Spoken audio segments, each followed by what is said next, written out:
Hello दोस्तों, रोजगार पथ में आपका स्वागत है। आज हम लोग स्पेशल लेकर आए हैं भारतीय संविधान। देखा जाए तो भारतीय संविधान के नेक्स्ट पार्ट में आपका सेकेंड नंबर आपका वीडियो जो है भाग नंबर 3 का वर्णन करेंगे, क्योंकि भाग 1 और 2 का वर्णन पहले किया जा चुका है। अब आपका भाग 3 का हम लोग विस्तार पूर्वक वर्णन करेंगे। देखते हैं कि भाग 3 में आपका मौलिक अधिकार का वर्णन किया गया है और अनुच्छेद आपका क्या है 12 से 35 तक का वर्णन किया गया है। देखेंगे कि मौलिक अधिकार एक प्रकार से देखा जाए तो किसे कहते हैं। अगर पहले आपको से एक क्वेश्चन पूछा जाए कि मौलिक अधिकार क्या हो सकता है, तो मौलिक अधिकार वह अधिकार होता है जो व्यक्ति को दिया गया है। क्या दिया गया है? व्यक्ति को दिया गया है, वो भी भारतीय व्यक्ति को, जिनको भारत की नागरिकता मिला हुआ है, उनको ही यह मौलिक अधिकार दिया गया है, मूलभूत अधिकार दिया गया है कि वह कैसे रहेंगे, कैसे खाएंगे, कैसे पिएंगे और किस तरीके से अपना जीवन यापन करेंगे। ये सभी क्या है?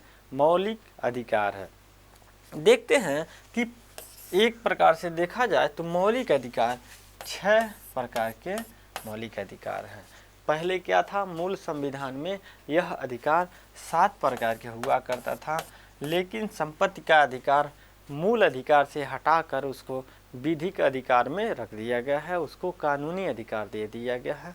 इसके वजह से देखेंगे कि वर्तमान में 6 प्रकार के मूल अधिकार है जो इस प्रकार से हैं। पहला है समता एवं समानता का अधिकार, जो अनुच्छेद 14 से लेकर 18। देखिए बहुत ही इम्पॉर्टेंट है, इसको याद रखिए कि जो समता एवं समानता का अधिकार की बात करता है उसका आर्टिकल 14 से 18 के बीच में है। जो स्वतंत्रता का अधिकार की बात करता है तो उसका जो आर्टिकल है 19 से 22 के बीच में वर्णन किया जाता है। ठीक है। अगर हम तीसरे नंबर के देखें तो शोषण के विरुद्ध अधिकार, जिसका वर्णन 23 और 24 अनुच्छेद में किया गया है। और चौथा है आपका धार्मिक समानता का अधिकार, जिसका वर्णन 25 से लेकर 28 के बीच में किया गया है। ये आपके लिए इतना ही इम्पोर्टेंट है जितना कि आप सोच नहीं सकते, क्योंकि हमेशा इस तरीके से क्वेश्चन में पूछा जाता है। ठीक है। अभी हम लोग विस्तार पूर्वक से जानेंगे, लेकिन पहले आप लोग इसको और जान लीजिए। देखिए देखा जाए तो चौथा है धार्मिक समानता का अधिकार, जिसमें अभी बताया गया है 25 से लेकर 28 के बीच में है। और नेक्स्ट है संस्कृत और शिक्षा का अधिकार, जिसमें संस्कृत और शिक्षा का अधिकार की बात करता है तो 29 से लेकर 30 तक का आर्टिकल में वर्णन है। और छठा नंबर है, अंतिम है संवैधानिक उपचारों का अधिकार, जो आर्टिकल नंबर 32 से लेकर 35 तक का वर्णन किया गया है। ठीक है। देखते हैं, अब एक एक करके देखेंगे और इसमें एक पहले में क्या है, दूसरे में क्या है, इस सभी एक प्रकार से विस्तार से जानने की कोशिश करेंगे। देखिए समानता का अधिकार, जो 14 से 18 के बीच में आर्टिकल है।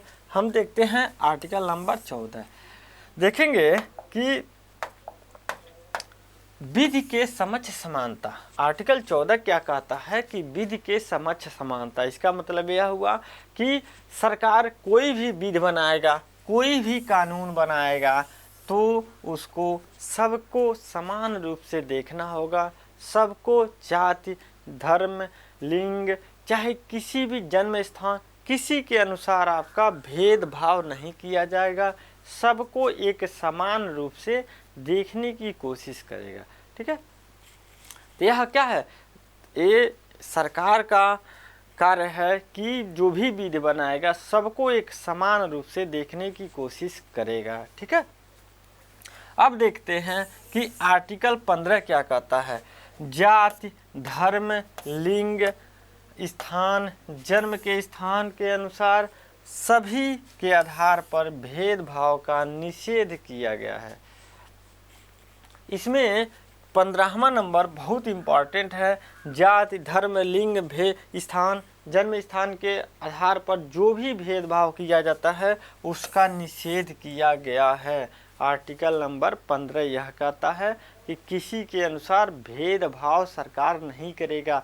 कोई भी सामूहिक स्थान है, कोई भी आपका पब्लिक प्रॉपर्टीज है, जैसे कोई हॉस्पिटल हो, कोई आपका सरकारी स्कूल हो, चाहे कोई भी एक फील्ड ही हो सरकारी, उसमें किसी भी तरीके से भेदभाव नहीं किया जाएगा। क्योंकि देखा जाए तो भारत में इससे पहले बहुत ही घिनौनी कार्य किया जाता था। जातिवाद और जन्म स्थान चाहे किसी के आधार पर बहुत ज़्यादा भेदभाव किया जाता था। इसी को ख़त्म करने के लिए यहाँ पे सबसे बड़ी चीज़ें, इस चीज़ को ख़त्म करने के लिए आपका इसमें इंक्लूड करना पड़ा संविधान में। ठीक है, देखा जाए तो आर्टिकल 16 क्या कहता है, सरकारी लोक नियोजन व सरकारी नौकरियों में अवसर की समानता। देखेंगे कि इसमें अवसर की समानता करता है कि सरकार कोई भी योजना लेकर आएगा, कोई भी वैकेंसी लेकर आएगी, किसी भी प्रकार का उसका योजना आता है तो सबको समान रूप से देखने की कोशिश करेगा, सबको समान रूप से अवसर देगा। लेकिन एक अपवाद होता है जो आरक्षण। आप पूछ सकते हैं कि सर ये तो बात आ गई कि सबको समान रूप से देखेगा, चाहे कोई भी योजना आता है, चाहे कोई भी सरकारी नौकरी, चाहे कुछ भी आता है तो सरकार एक समान रूप से देखेगा।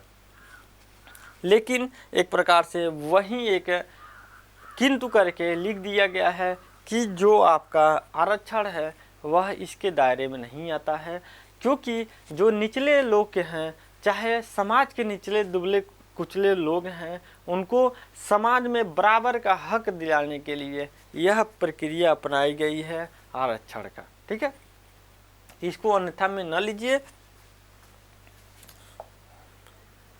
देखा जाए तो आर्टिकल 17 क्या कहता है, ये बहुत बार पूछा जाता है। आर्टिकल 17 अस्पृश्यता का अंत है। देखेंगे कि जो हमारे समाज में अभी तो नहीं फिलहाल, लेकिन 20 साल 25 साल के पहले ये बीमारी बहुत ज़्यादा अपनी पैर पसार कर बैठी हुई थी और छुआछूत का एक प्रकार से इतनी चलन था, गांव में तो इतनी चलन था कि आप इससे एक प्रकार से कोई भी वंचित नहीं रह सकता था। जो गरीब थे, जो दुबले कुचले लोग थे, उनको हमेशा दबा कर ही रखा जाता था, उनको दूर रखा जाता था। इसके वजह से अब धीरे धीरे जब समाज में शिक्षा का विस्तार हुआ है तो धीरे धीरे जाकर इसकी कमी आई है।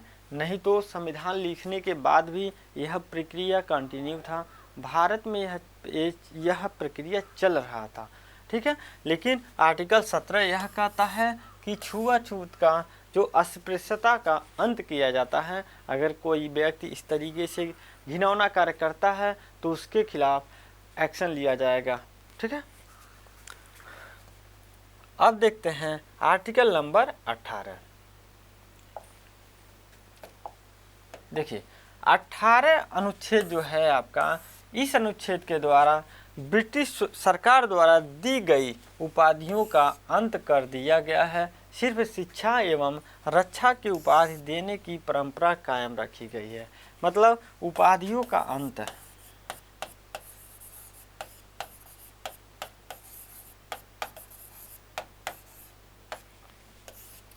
देखिए यहाँ पे भारत में उपाधियों का अंत किया गया है कि भारत सरकार के द्वारा जो भी उपाधि दी जाती है, जैसे देखेंगे भारत रत्न, पद्मश्री, पद्म विभूषण, पद्म भूषण, ये सभी जो भी, चाहे परमवीर चक्र, आपका अशोक चक्र, चाहे कोई भी खेल के क्षेत्र में दिया जाता है, इसको छोड़कर कोई भी, चाहे सरकार, चाहे कोई पब्लिक कंपनी, चाहे कोई प्राइवेट कंपनी, चाहे कोई व्यक्ति, किसी भी व्यक्ति को एक प्रकार से उपाधि से नहीं नवाजेगा। अगर नवाजता भी है तो उसका कोई वैल्यू नहीं रहेगी, उसका कोई महत्व नहीं है। क्योंकि देखेंगे 18 नंबर इंक्लूड करने का एक बहुत बड़ा कारण रहा भारत सरकार का। क्योंकि देखते हैं कि लगभग में 250 वर्षों तक अंग्रेजों ने भारत में शासन किया था।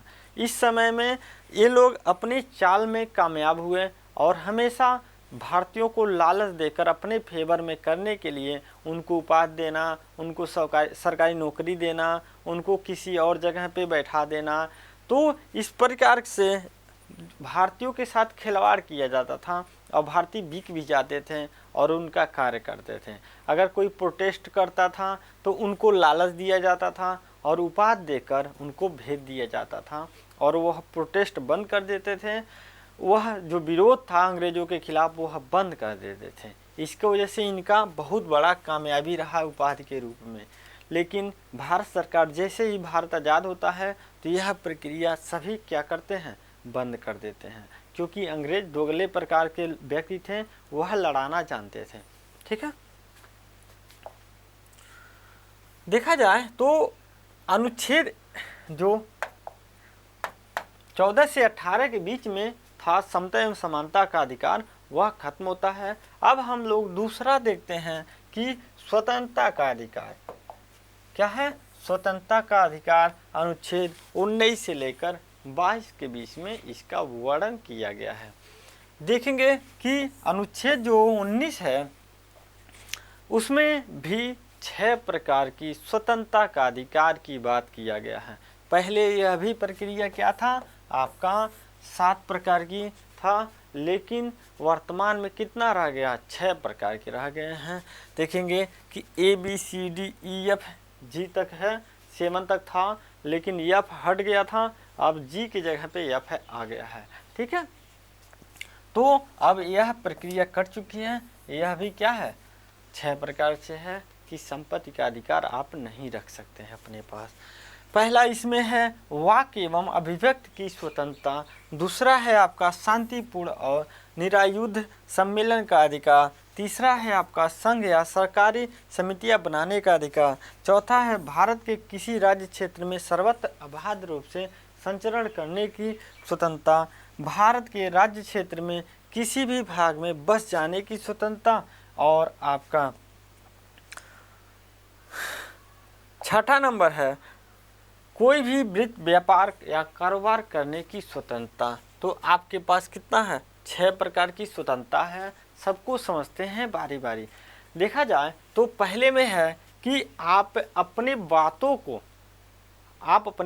को कहीं पर भी रख सकते हैं। आप अगर गलत नहीं बोल रहे हैं, आप सही बोल रहे हैं, तो आप कहीं पर भी अपनी वाक्य की अभिव्यक्ति की स्वतंत्रता कर सकते हैं। आप स्वतंत्र हैं कि कहीं पर भी भाषण दे सकते हैं। जैसे देखते होंगे कि कोई भी व्यक्ति 10 लोगों के सामने, चाहे सोशल मीडिया पे, चाहे कहीं पर भी किसी के खिलाफ भी देखते हैं कि बोल देता है और उसको स्वतंत्रता मिली हुई है। इस प्रकार से देखा जाए तो दूसरा है कि शांतिपूर्ण और निरायुध सम्मेलन का अधिकार।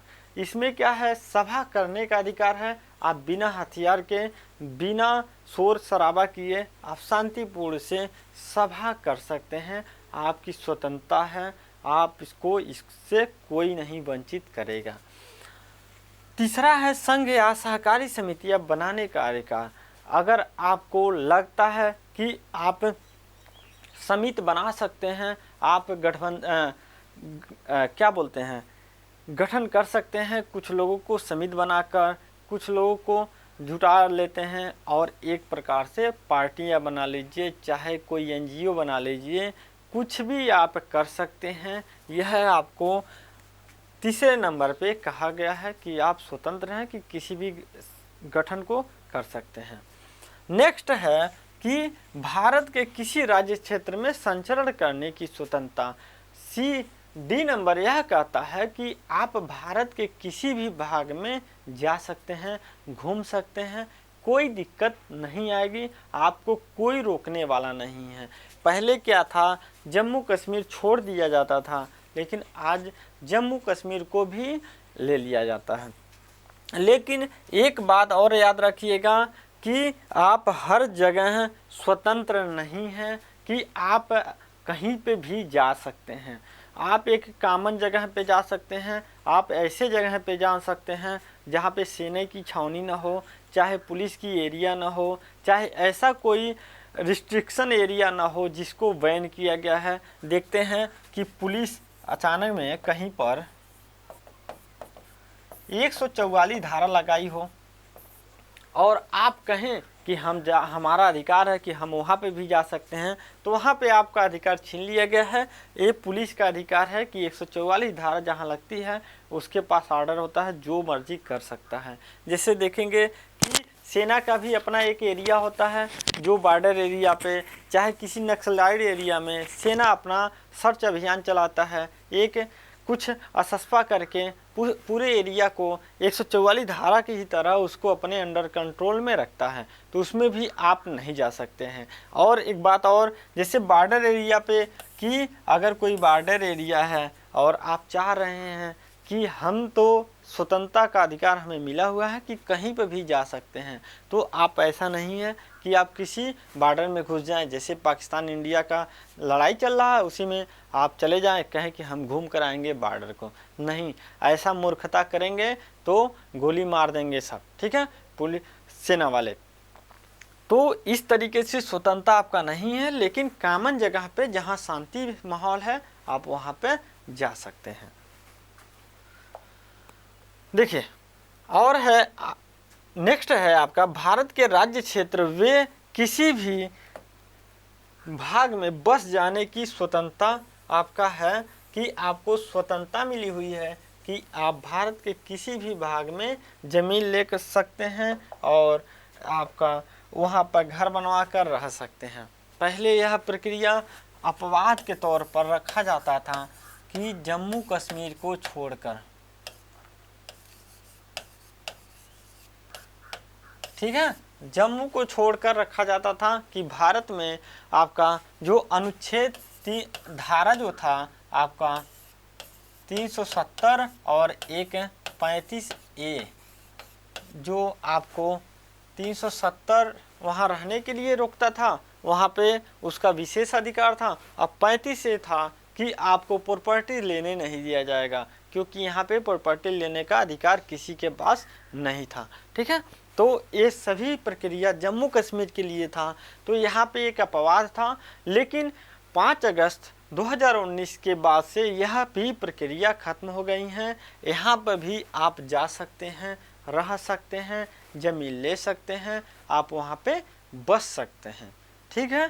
तो ध्यान रखिए।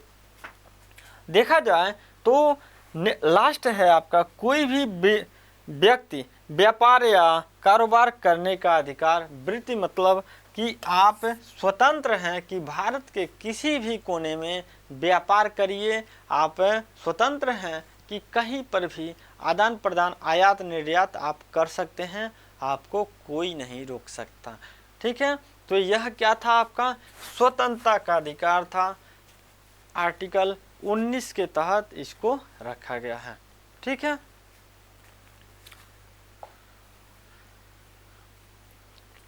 और एक चीज़ और याद रखिए कि 19 में ही आपका देखेंगे कि पत्रकार की जो स्वतंत्रता दिया गया है उसको भी 19A में रखा गया है, ये भी ध्यान आपको रखना है। देखिए आर्टिकल 20 देखा जाए तो आर्टिकल 20 में देखिए अपराध के लिए दोष सिद्धि के संबंध में संरक्षण। जैसे आप अपराध किए हैं तो उसके विषय में दोष सिद्धि का संरक्षण आपका आर्टिकल नंबर किस में दिया गया है, 20 में दिया गया है। और 21 में है प्राण एवं दैहिक स्वतंत्रता। देखा जाए तो यह आर्टिकल बहुत ही इम्पॉर्टेंट हो जाता है, क्योंकि एक क्वेश्चन बनता है कि इमरजेंसी लगने में कौन सा अनुच्छेद रद्द नहीं होता है। तो आपको पता होना चाहिए कि अनुच्छेद 20 और 21 इमरजेंसी जो राष्ट्रीय आपात लगता है इस समय भी यह रद्द नहीं होता है। इस प्रकार से इसका महत्व बढ़ जाता है, हमेशा इसके विषय में पूछा जाता है। तो तो इस चीज़ को ध्यान रखिए कि आर्टिकल 20 और 21 कभी रद्द नहीं होता है। अन्यथा देखेंगे कि जब इमरजेंसी लगता है 352 के तहत, देखिए जो आपात लगता है, आपातकाल, जिसमें पहले प्रकार का जो है राष्ट्रीय आपात,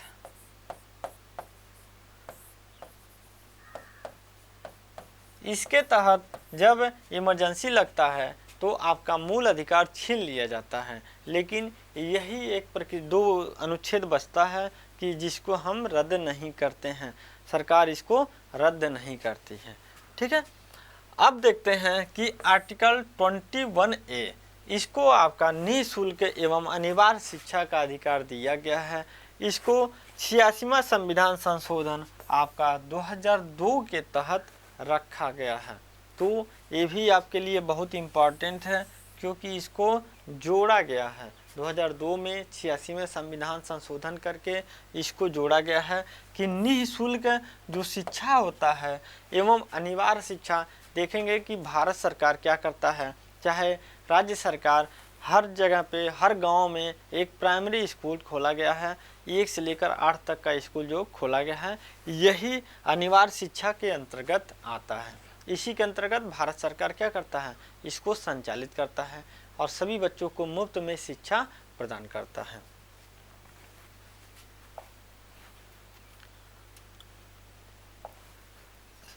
देखा जाए तो आर्टिकल 22 जो कुछ विशेष परिस्थितियों में गिरफ्तारी के संबंध में आपका संरक्षण देता है।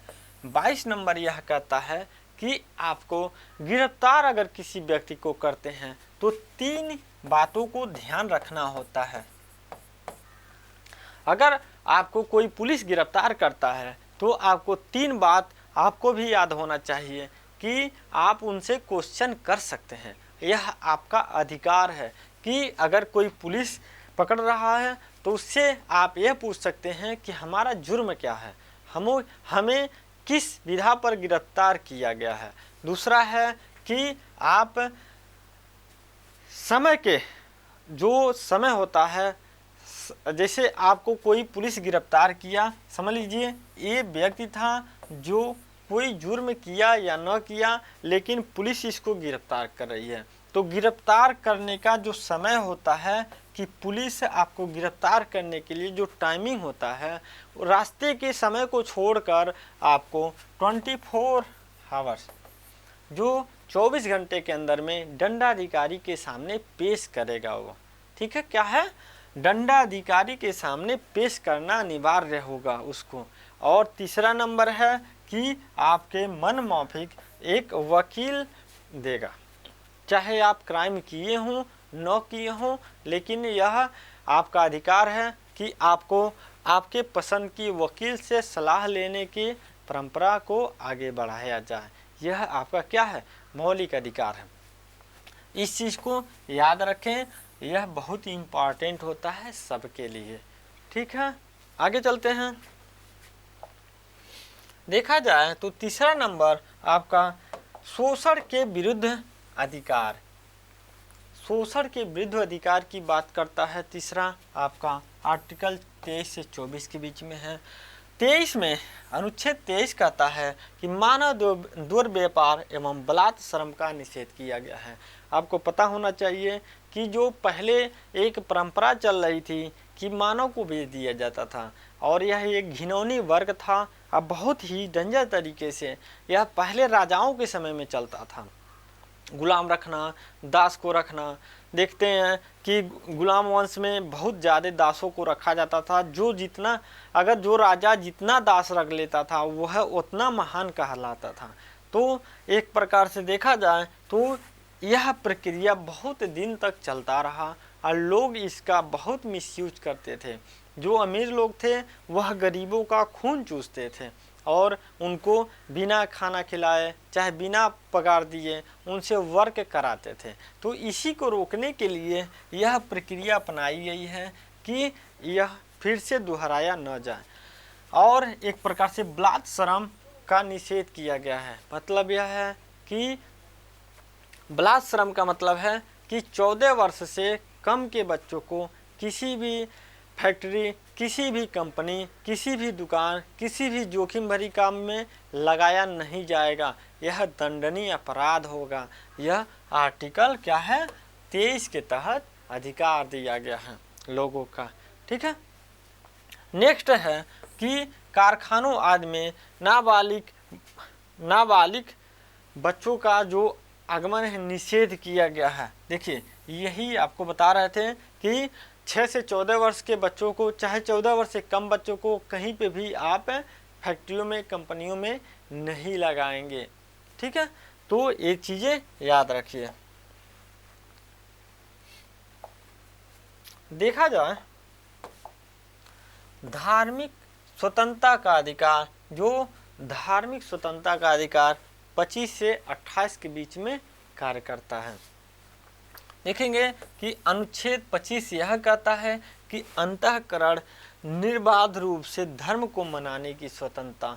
25 यह कहता है कि आप किसी भी धर्म के हैं, भारत में हैं, तो सर्वधर्म समभाव की योजना के तहत, सर्वधर्म समभाव के कार्य के तहत आप किसी भी धर्म को अबाध रूप से मना सकते हैं, कोई रोकने वाला नहीं है आपको। और 26 नंबर यह कहता है कि धार्मिक कार्यों के नियोजन करने की मतलब सरलता।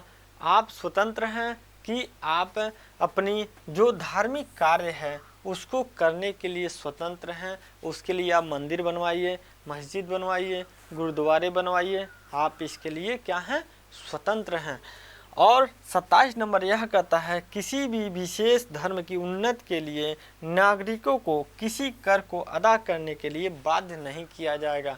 मतलब आप किसी धर्म के हैं और आप चाह रहे हैं कि एक मंदिर बनवाया जाए। सपोज कीजिए आप एक मंदिर बनवाने की बात कर रहे हैं और इसको कुछ रुपया एकत्रित कर रहे हैं, लोगों से मांग रहे हैं, डोनेशन मांग रहे हैं, तो जो डोनेशन मिलेगा तो उस पर सरकार टैक्स नहीं लगाएगा। ये नहीं कि ये मंदिर बनने के लिए पैसा है तो भारत सरकार चाहे कोई राज्य सरकार इस पे एक्स्ट्रा टैक्स लगाकर उसको ले रही है और ये करने की कोशिश करे कि नहीं यहाँ नहीं बनना चाहिए। तो इस प्रक्रिया से क्या किया गया है, बैन किया गया है। आप स्वतंत्र हैं कि आप अपने कार्य को संचालित करें, आगे बढ़ा सकते हैं। 28 नंबर यह कहता है कि देखिए राज्य के शिक्षण निकायों में किसी भी धर्म विशेष की शिक्षा नहीं दी जाएगी। इसमें इसका तात्पर्य यह है कि आर्टिकल 28 यह कहता है कि अगर कोई सामूहिक जगह है, जो शिक्षा संस्थान है, जैसे देखते हैं कि आपका सरकारी स्कूल जो प्राइमरी स्कूल होता है, इसमें किसी भी विशेष धर्म की शिक्षा नहीं दी जाएगी, चाहे कोई भी धर्म हो, हिंदू हो, मुस्लिम हो, सिख हो, ईसाई हो, कोई भी धर्म हो, इसमें पर्सनली शिक्षा नहीं दी जाएगी। इसमें कॉमन शिक्षा दी जाएगी जो सबको दिया जाता है। अब हम देखते हैं 5वां नंबर, संस्कृत और शिक्षा संबंधी अधिकार। एक क्वेश्चन पूछा जाता है कि भारत में वह कौन सा अनुच्छेद है जो अल्पसंख्यकों की बात करता है। क्या करता है, अल्पसंख्यक। तो आपको याद होना चाहिए कि अनुच्छेद 29 से 30 के बीच में जो भी वर्णन किया गया है यह अल्पसंख्यकों के विषय में बात किया गया है। इनके विषय में बात की गई है कि इनकी शिक्षा, इनकी जो परवरिश है कैसे किया जाएगा। तो हम लोग देखते हैं अनुच्छेद 29 नंबर। अनुच्छेद जो 29 है यह अल्पसंख्यकों के हितों का संरक्षण करता है। यह एक प्रकार से देखा जाए तो इनके हितों का संरक्षण किया जाता है। तो आपको याद रखना चाहिए कि जो भी अल्पसंख्यक के वर्ग का है, जो शिक्षा चाहे कुछ भी चीज़ें कराई जाती है, यह आर्टिकल 29 के तहत ही कराई जाती है। देखेंगे कि स्थानों की मतलब संस्थानों की स्थापना और प्रशासन करने का अधिकार जो अल्पसंख्यकों का अधिकार होगा। उनकी मातृभाषा, चाहे कोई भी अल्पसंख्यक है, उसको आगे बढ़ाने की कोशिश किया जाएगा आर्टिकल 30 के तहत। देखेंगे कि संवैधानिक उपचारों का अधिकार देखा जाए तो एक मिसिंग है, अनुच्छेद 31 मिसिंग है, इसको हटा दिया गया है, यह वर्तमान में नहीं है, इसको अनुच्छेद 300 क के तहत रखा गया है, ये चीज़ें याद रखिए। और इसको भीमराव अंबेडकर ने संविधान का आत्मा कहा था, संविधान का हृदय और आत्मा की संज्ञा इसको दी गई थी, संवैधानिक उपचारों का अधिकार, क्योंकि संवैधानिक उपचारों का अधिकार ही ऐसा अधिकार है जो आपका 5 प्रकार के जो अधिकार दिए गए थे उसको संरक्षण करने की बात करता है, आपका संवैधानिक उपचारों का अधिकार। इसमें देखेंगे कि अनुच्छेद जो 32 है यही सबसे इम्पोर्टेंट है, क्योंकि अनुच्छेद 32 के तहत ही आप 5 प्रकार के रिट दायर कर सकते हैं। देखते हैं कि पहले क्या है, पहला नंबर रिट क्या है। आप पहले नंबर का बंदी प्रत्यक्षीकरण, आप किसी भी व्यक्ति को अगर बंदी बनाए हुए हैं, चाहे बिना पैसे दिए आप कोई कार्य करा रहे हैं तो भी ये बंदी बना माना जाएगा। आप ज़बरदस्ती किसी को अपने घर में बंद करके रखे हुए हैं तो भी बंदी माना जाएगा। और इसके तहत जो कोर्ट होता है, आर्टिकल 32 के तहत सर्वोच्च न्यायालय को यह अधिकार है कि अगर आपके रिट कोई दायर कर देता है तो आपको वहाँ पे प्रस्तुत होना होगा और बताना होगा कि इस व्यक्ति को किस अनुसार पे गिरफ्तार लिया गया है, किस अनुसार से आप बंदी बनाए हुए हैं। ठीक है,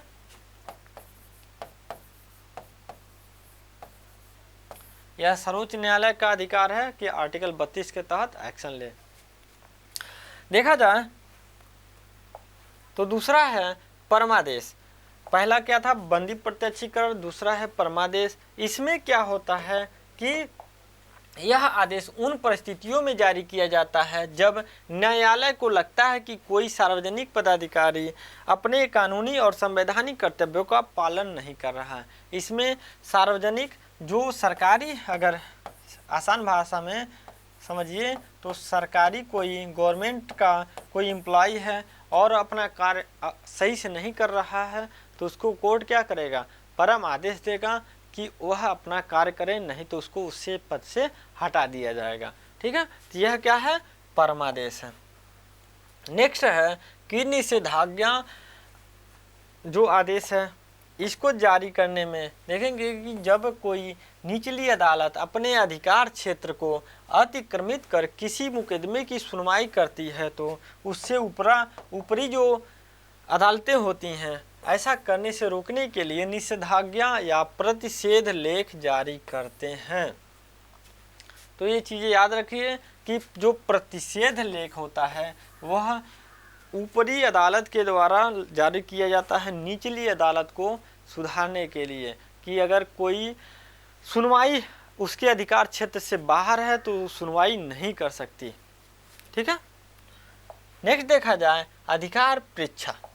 अधिकार परीक्षा में देखेंगे कि जब न्यायालय को लगता है कि कोई व्यक्ति ऐसे पद पर नियुक्त हो गया है जिस पर उसका कोई कानूनी अधिकार नहीं है, तब न्यायालय अधिकार परीक्षा जो आदेश है जारी करता है और उस व्यक्ति को उस पद से हटाता है।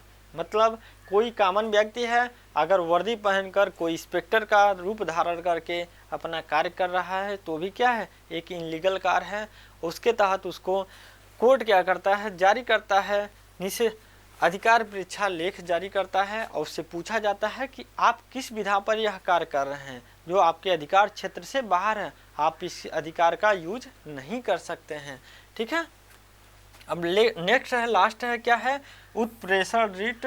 जब कोई निचली अदालत या सरकारी अधिकारी बिना अधिकार के कोई कार्य करता है तो न्यायालय उसके समक्ष विचाराधीन मामले को उससे लेकर उत्प्रेषण द्वारा उसे ऊपर की अदालत या समक्ष अधिकारी को हस्तांतरित करने की बात करता है। मतलब कोई निचली अदालत अगर सुनवाई कर रहा है और उसके पास बहुत ज़्यादा ही सुनवाई करने का कार्य सौंपा गया है तो उसको क्या करता है, उछली अदालत कहता है कि आप इसको हस्तांतरित कर दो हमारे पास, हम इसको देख लेंगे। ठीक है, तो यह क्या है, 5 प्रकार के रीट हैं जिसके तहत सर्वोच्च न्यायालय जारी करता है। सर्वोच्च न्यायालय को यह अधिकार है कि आर्टिकल 32 का प्रयोग करे और आपके मौलिक अधिकार का रक्षण करे।